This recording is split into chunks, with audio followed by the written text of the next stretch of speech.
Well, it's time for another tutorial, and in today's tutorial we're going to cover the process of cold casting using the dusting method. Now, we've covered this in previous videos, but I want to go a little deeper into that and show some variations on that process and get into more of the why as well as the how of that whole process. But when you hear that cold casting terminology used, what that means is cold casting metal is using liquid resin and metal powder mixed together to create a cast that has the look of whatever metal you're trying to achieve there. And you're using the metal in that process typically like a cold cast bronze or cold cast copper or brass.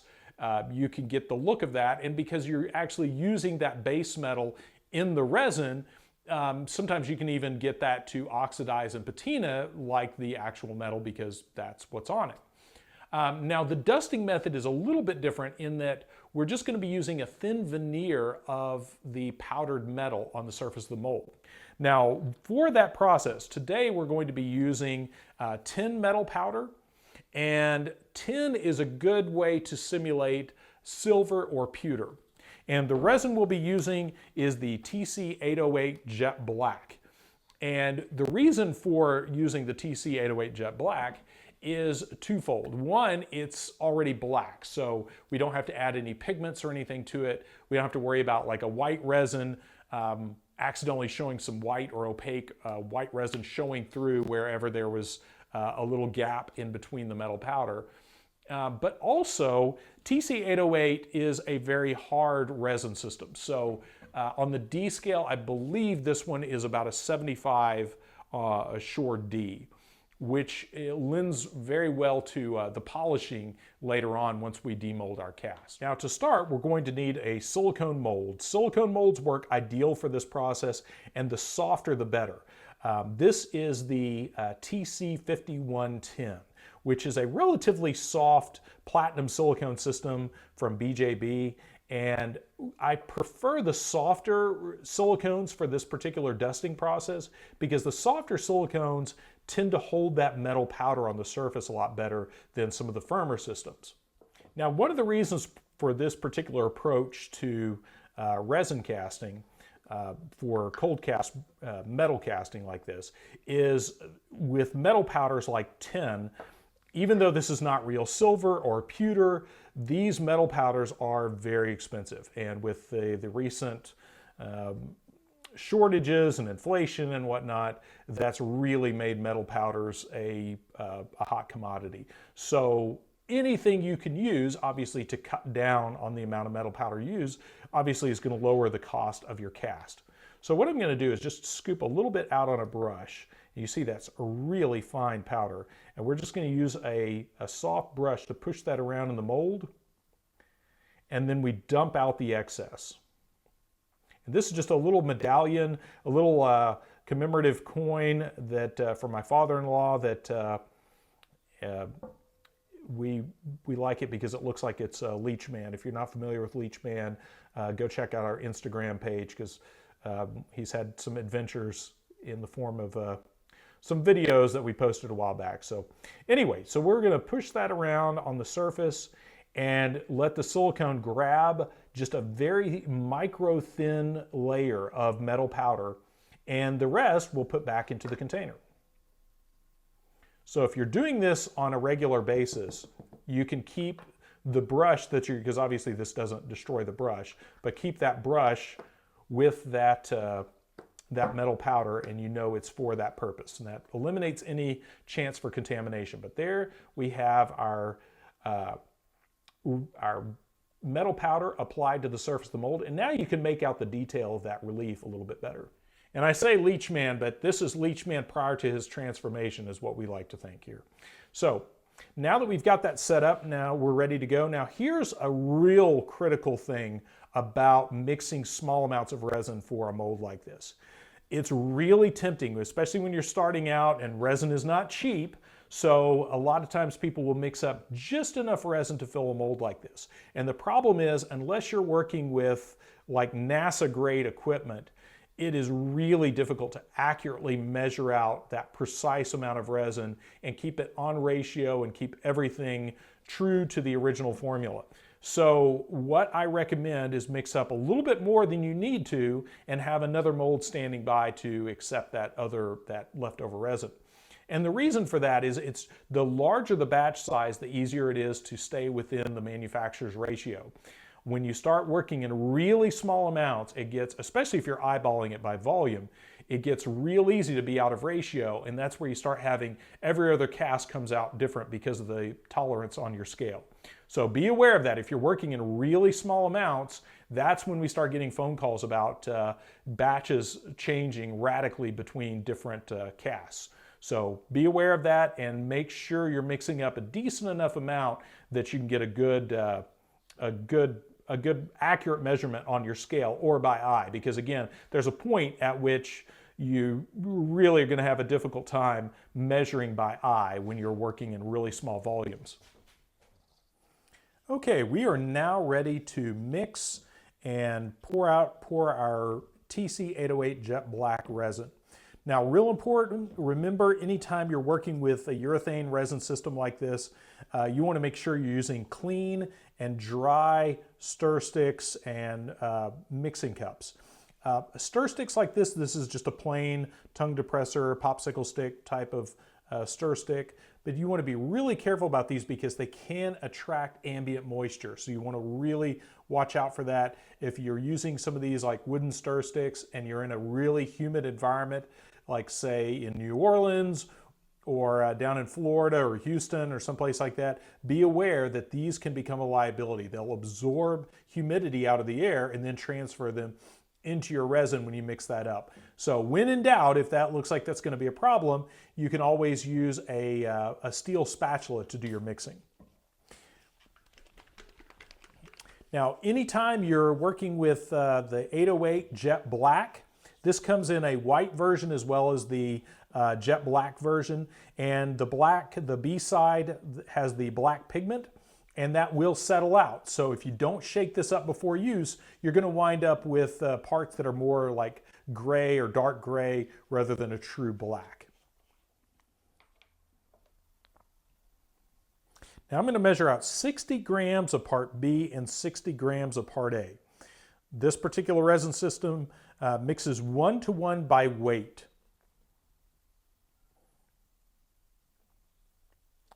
Just remember, you always want to be as accurate as possible when you're measuring this out, because any variation in that mix ratio will change the physical properties of the cured resin. So if you have inconsistent parts and you're not measuring consistently, there's your problem.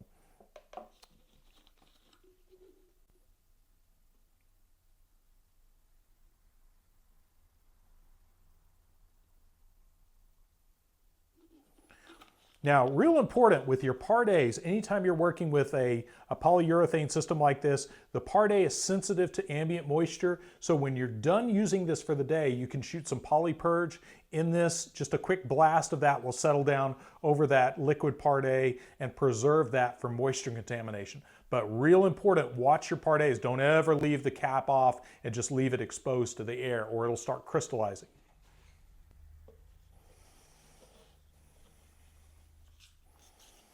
Now, this is a fairly fast setting resin, but there's more than enough time to get this properly mixed and poured. So as long as you're working in a room temperature environment, you should have plenty of time to get this mixed and poured. This has about a 2-minute working time at room temperature. But just be aware that if you're working in 95-degree shop temperature, obviously that's going to act as an accelerator for the resin. So make sure you get that stirred up, deliberately scraping the sides and the bottom of the mixing cup, and then get that poured into your mold. And we want to be careful when we're pouring so we don't create too much turbulence, dislodging that metal powder.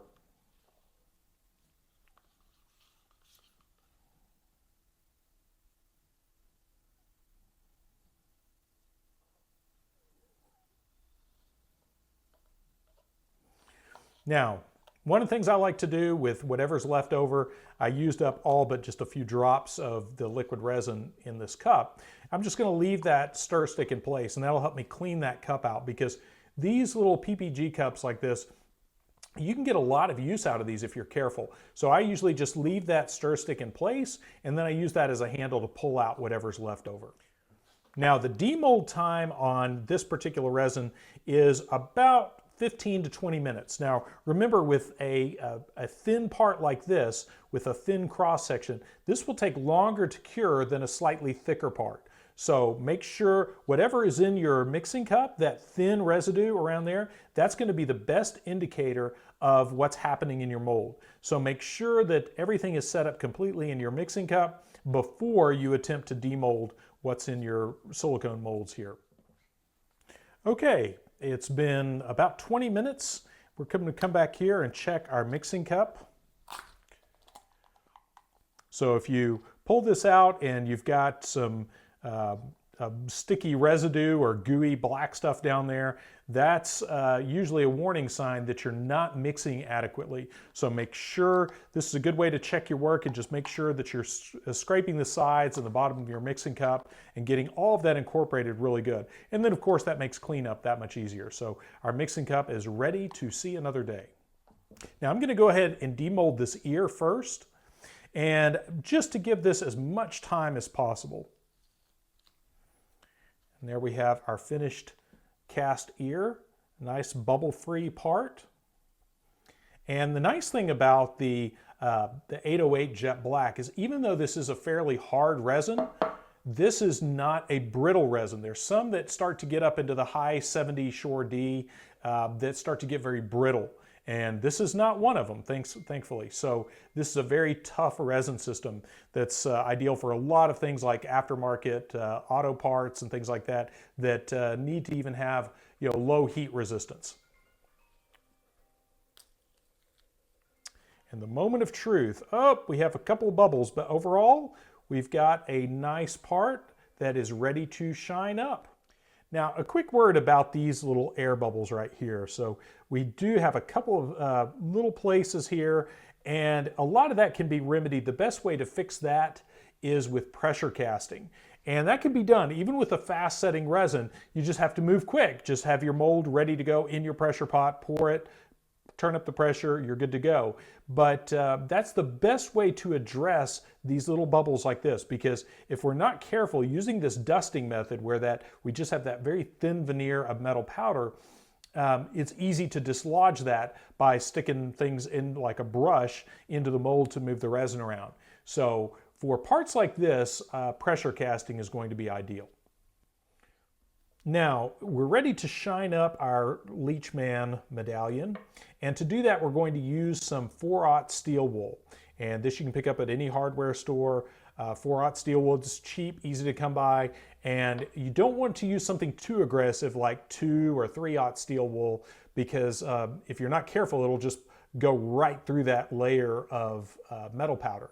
So we're going to be really careful not to be too aggressive with that, and just carefully polish that and bring out that shine.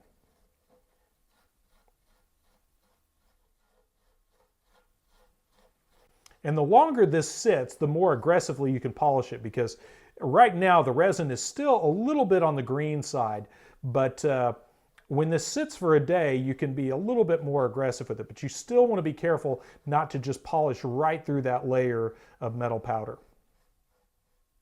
So there we go. There is Leachman in his pre-transformation days. And there you have the process of casting a simple little medallion using the dusting method. And again, one of the reasons for this approach is economics. We're just trying to use the smallest amount of metal powder possible to still get that same look of a cast metal part. And the other thing we can do to finish this up is we can come back on top of this with some of the Sculpt Nouveau metal wax. Some of the black metal wax can be used to bring out that contrast a little bit more and give it that classic silver or pewter look.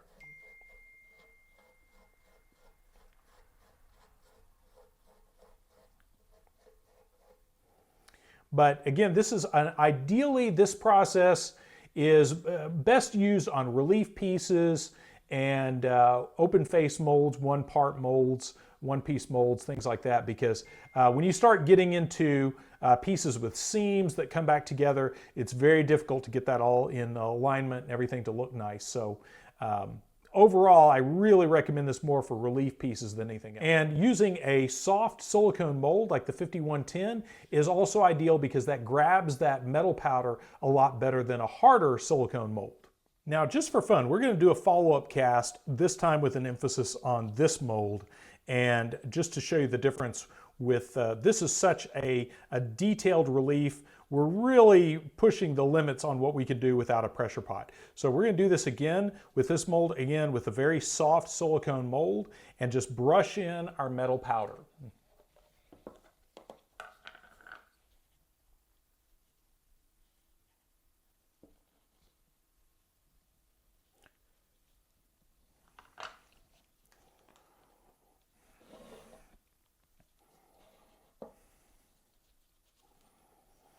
And this is such a fine metal powder, you can really even kind of slosh it around in the mold to get really good coverage.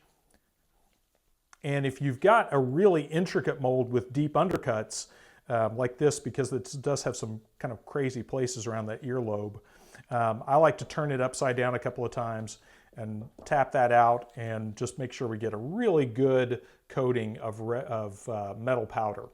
In case it's not immediately obvious, the main reason we're using the TC-808 Jet Black for this process is when we're using a resin behind that metal powder like this, if for any reason that the resin shows through, we don't want a stark contrast between the resin and the metal powder. So using a dark color like black or brown or gray really helps that, just in case we have any gaps in our coverage.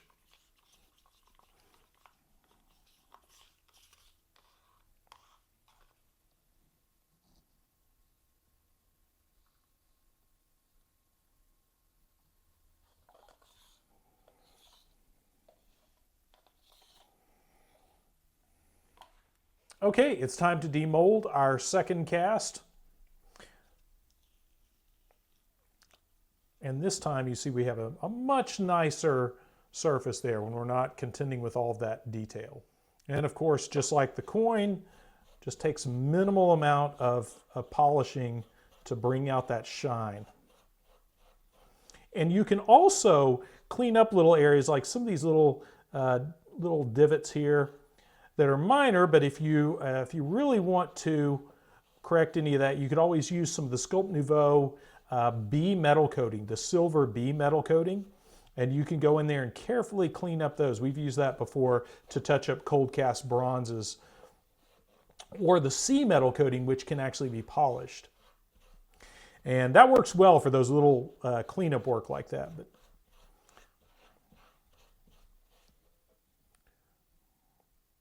But there you have the process of the dusting method used in a soft silicone mold to produce a part that looks like silver or pewter or whatever metal powder you're using at the time. Well, there you have the process of casting a resin part to look like metal by way of cold casting using what we refer to as the dusting method. And of course, as said before, that really works best with the softer silicone molds. You can do it, there's nothing stopping you from doing this with a firm silicone mold, but you'll find the softer silicones really grab that metal powder on the surface. So again, just to recap, what we're using there is the Jet Black series of resins, the TC-808, also the TC-804, which is a slower version of the 808. And there's several of those. The 803 Jet Black can also be used. It's also a slower formula of resin. And all of those Jet Black series resins work great for metallic effects because since they're already pigmented black, they work good for dry brushing silver paint over the top and of course for incorporating the metal powders into those. So I hope that answered some questions about the dusting process. Again, the main reason you would use that dusting process is just to cut down on the amount of metal powder you're using. So if you're curious about more techniques about casting resins and of course using fillers like metal powders, I'm going to put a link in the video description to our video library, and more specifically I'll also put a link directly to the resin casting page. So definitely check that out if you are new to this sort of thing. Our video library is a great place on our website where we have all of our content organized. A lot of our videos are organized by topic, and then there's links to all the products in there. So be sure to check that out. And also, in addition, of course, to subscribing to our channel, if you want to sign up for our newsletter, you can find the sign up for that on our homepage of our website at brickintheyard.com.